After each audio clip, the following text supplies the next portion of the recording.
Taste the Daily. Dharmapuri மாவட்டம் பஞ்சப்பள்ளி அருகே அழுகிய நிலையில் ஆண் குழந்தையின் சடலம் சாலையில் கிடந்தது அதிர்ச்சியை ஏற்படுத்தியது. தீம்சேனப்பள்ளி தரைப்பாலத்தில் துர்நாற்றம் வீசுவதைக் கண்டு அவ்வழியாக சென்றவர்கள் அருகே சென்று பார்த்ததில் அழுகிய நிலையில் ஆண் குழந்தையின் சடலம் கிடந்தது தெரியவந்த நிலையில் மீட்கப்பட்டது. அதிமுக ஆட்சியில் புரட்சித் தலைவி அம்மாவால் கொண்டுவரப்பட்ட தொட்டில் குழந்தை திட்டத்தை பொம்மை முதல்வர் ஸ்டாலின் செயல்படுத்தாமல் இருப்பதே இதுபோன்ற அவலங்களுக்கு காரணம் என பலரும் குற்றம் சாட்டினர். சென்னை வேளச்சேரி காவல் நிலைய மொட்டை மாடியிலிருந்து கீழே விழுந்த விசாரணை கைதி சிகிச்சை பலனின்றி உயிரிழந்தார்.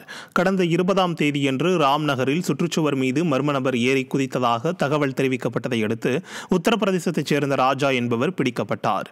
அப்போது கழிவறைக்கு செல்வதாக கூறி 3வது மாடியிலிருந்து தப்பியோட முயன்ற ராஜா தரையில் தவறி விழுந்து பலத்த காயமடைந்தார். தனியார் மருத்துவமனையில் அனுமதிக்கப்பட்ட அவர் சிகிச்சை பலனின்றி உயிரிழந்து விட்டதாக தகவல் வெளியாகியுள்ளது.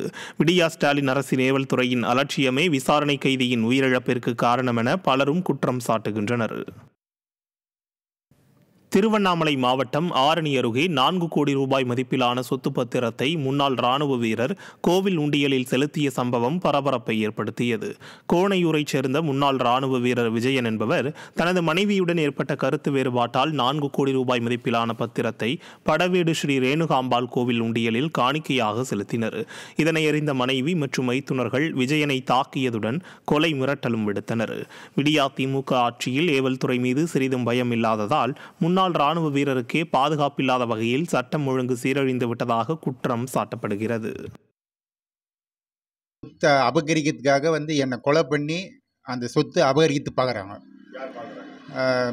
மனைவி கஸ்தூரி, 2 பெண்கள், அப்புறமா மச்சாமார் மகாலிங்கம், தாசில்தார் பன்னீர்செல்வம், ராஜேந்திரன், அவர் விநாயகம், அவங்க அப்பா எல்லாமே அவங்க குடும்பமே அதை அபகரிக்க பார்க்குறாங்க.